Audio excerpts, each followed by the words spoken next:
In just 47 seconds, what started as casual Hollywood banter exploded into the most uncomfortable television moment of the year. Mark Wahlberg's face went from promotional smile to stone-cold fury as Stephen Colbert delivered what witnesses are calling the most condescending takedown attempt ever captured on late-night television.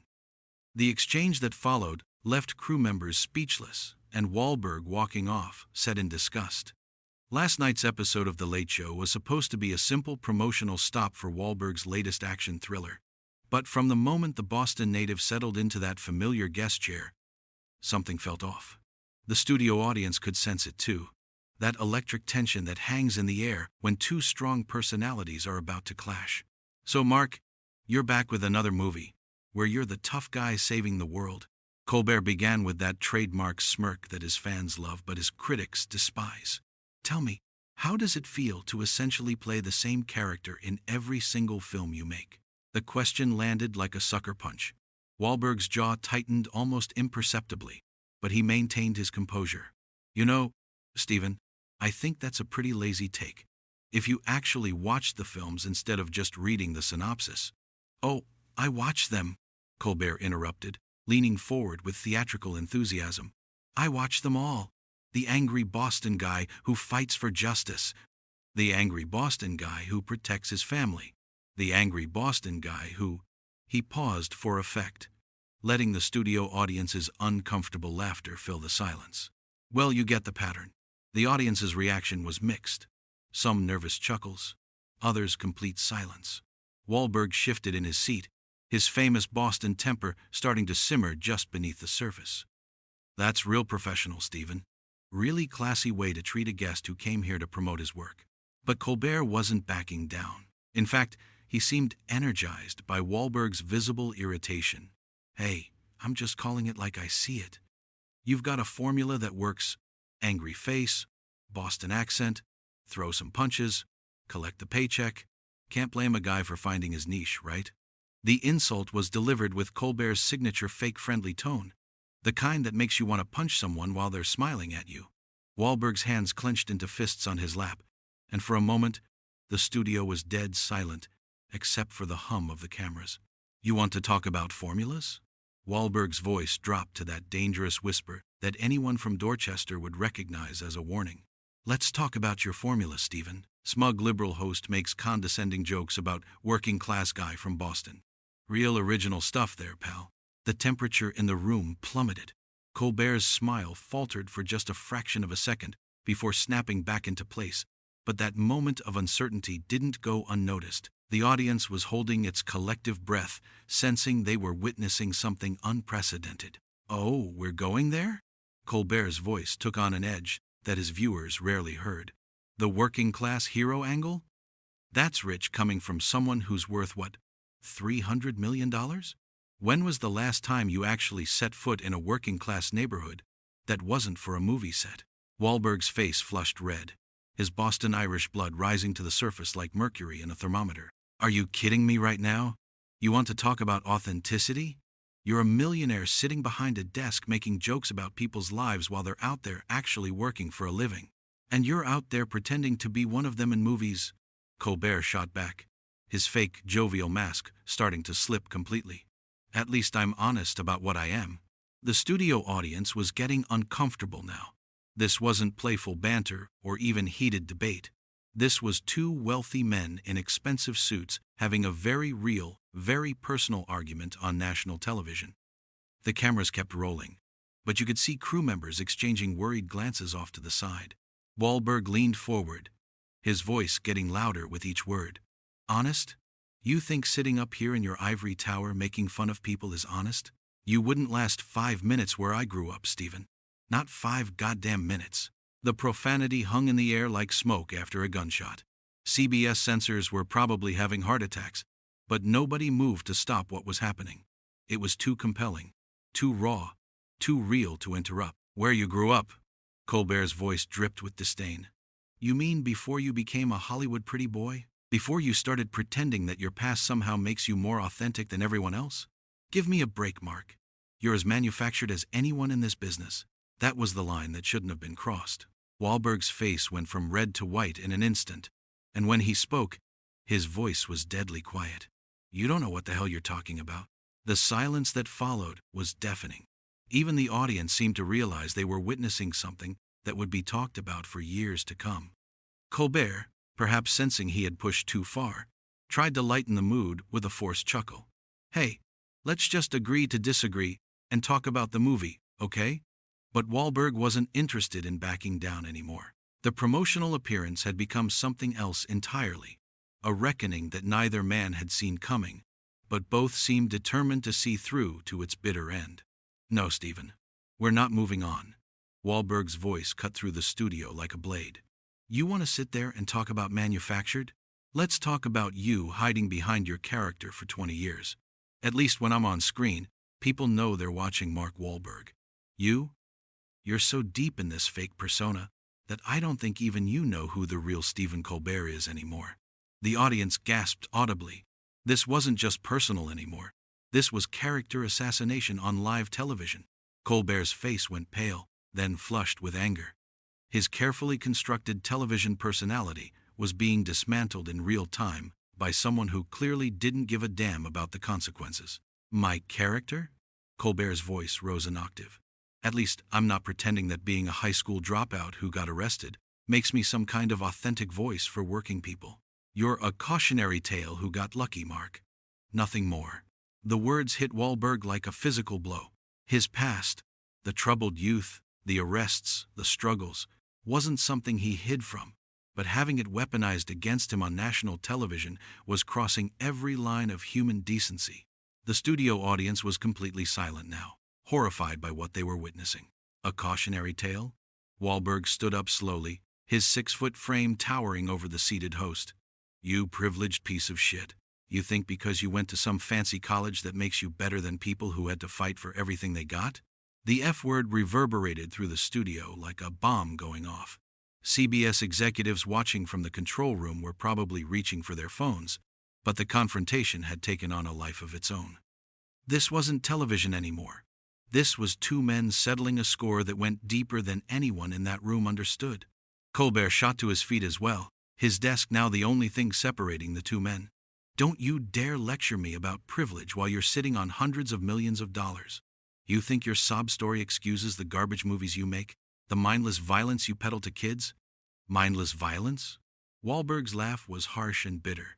This from a guy who makes jokes about war, about people dying, about families getting torn apart? You turn tragedy into punchlines for your liberal audience to feel superior about. The political undertones that had been simmering beneath the surface exploded into full view. This wasn't just about movies or authenticity anymore.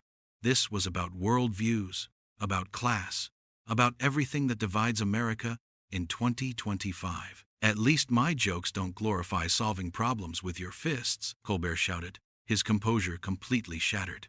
"How many kids have watched your movies and thought that violence was the answer to their problems? How much blood is on your hands, Mark?" The accusation hung in the air like poison gas. Wahlberg's face went white with rage, and for a terrifying moment, it looked like he might actually leap across the desk at his host. The security guards stationed around the studio tensed, ready to intervene if necessary. "Blood on my hands?" Wahlberg's voice was barely controlled fury. "You sick bastard. I grew up around real violence, real consequences. My movies show that actions have consequences, that standing up for what's right sometimes means fighting for it. What do your jokes show? That everything's a game to rich assholes like you?" Colbert was trembling now. Whether from rage or fear, it was impossible to tell. "Rich assholes? You're calling me a rich asshole? Look in the mirror, Mark. You're everything you claim to hate." "The difference between us," Wahlberg said, his voice dropping to a menacing whisper, "is that I remember where I came from. I remember what it was like to have nothing. You've been insulated from reality so long you think it's all just material for your monologue." The studio was so quiet you could hear the cameras whirring. Even the crew members had stopped what they were doing to watch this unprecedented meltdown. This was the kind of television moment that would be analyzed and replayed for decades. "Insulated from reality?" Colbert's voice cracked with emotion.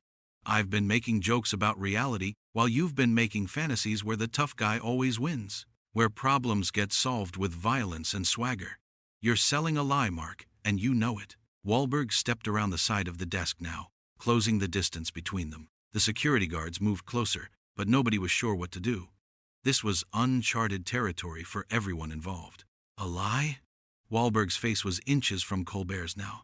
The lie is you pretending that your clever little jokes change anything. The lie is you thinking that making fun of people like me makes you some kind of hero to your audience. The lie is this whole goddamn show. Colbert pushed back, literally and figuratively, placing his hands on Wahlberg's chest. Don't you touch me! Get away from me!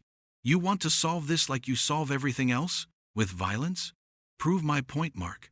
Show everyone what you really are. The physical contact was the final straw.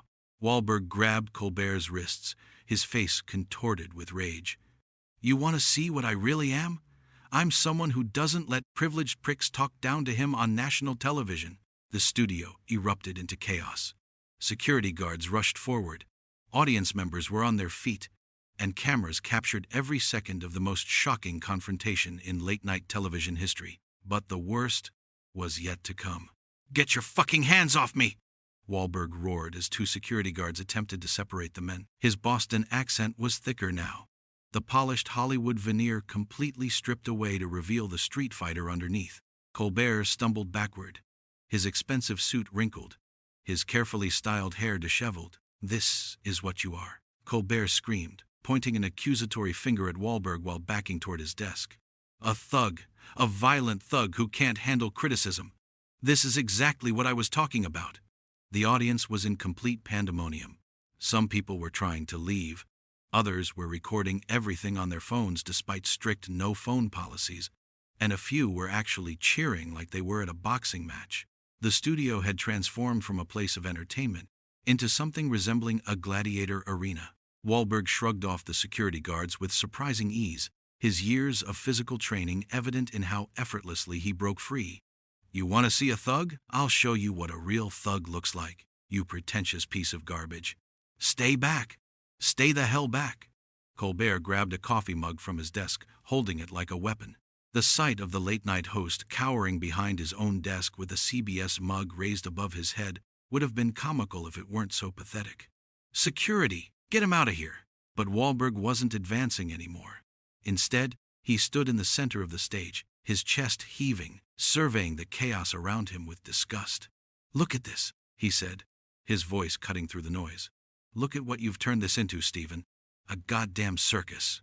The accusation in his voice was withering. Here was Colbert, the supposed intellectual, the satirist who prided himself on exposing hypocrisy, reduced to hiding behind furniture and shouting for help. The contrast between his public persona and this moment of raw cowardice was stark and undeniable. I turned this into... Colbert's voice was shrill now, all pretense of control abandoned. You're the one who got violent. You're the one who couldn't handle a few jokes. This is assault. This is assault on live television. Wahlberg laughed, but there was no humor in it. Assault? I barely touched you, you drama queen. This is what happens when you spend your whole life hiding behind writers and lawyers and security guards. You forgot what real confrontation feels like. The cameras were still rolling, capturing every second of Colbert's humiliation.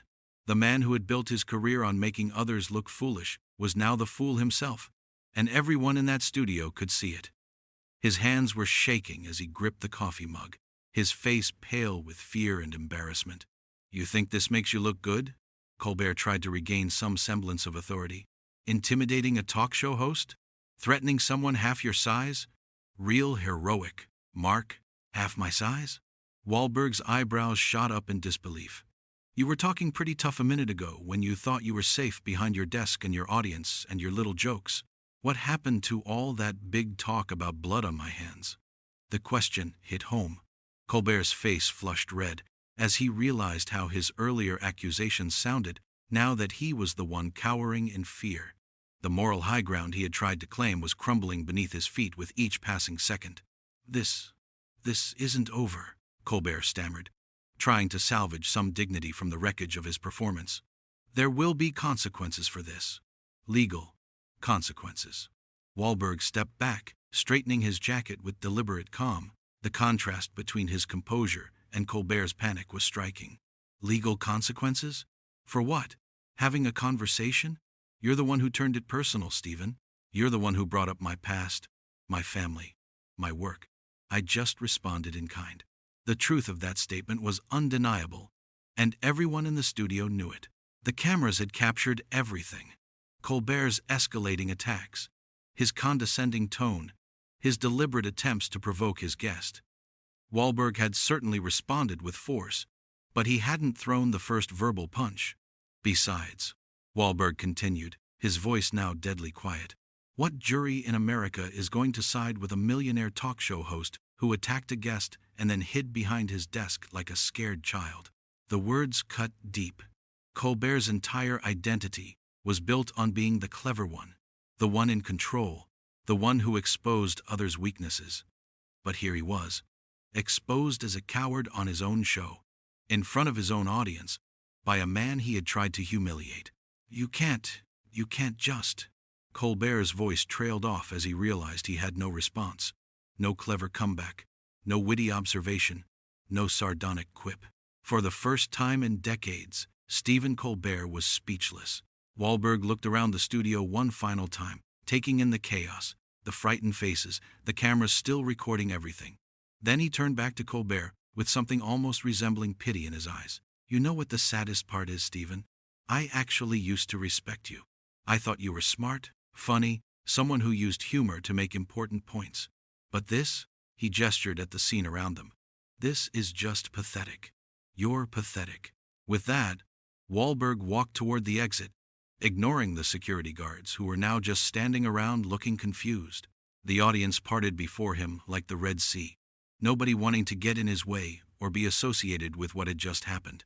Mark, wait, Colbert called after him, finally finding his voice as his guest reached the edge of the stage.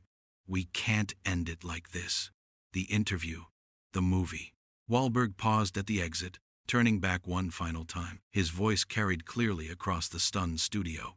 The interview's over, Stephen, and so is any respect I had for you or this joke of a show. The studio doors slammed shut behind him with a finality that echoed through the silent theater. For several long seconds, nobody moved. The cameras kept rolling, capturing Colbert standing alone on his stage, coffee mug still in hand, his reputation in ruins. The most explosive confrontation in late-night television history was over, leaving behind only the wreckage of two careers and the smoking remains of what had once been considered civil discourse. In the end, it wasn't comedy that had won the night. It was raw, unfiltered truth, delivered with the force of a knockout punch by a man who refused to be anyone's punchline.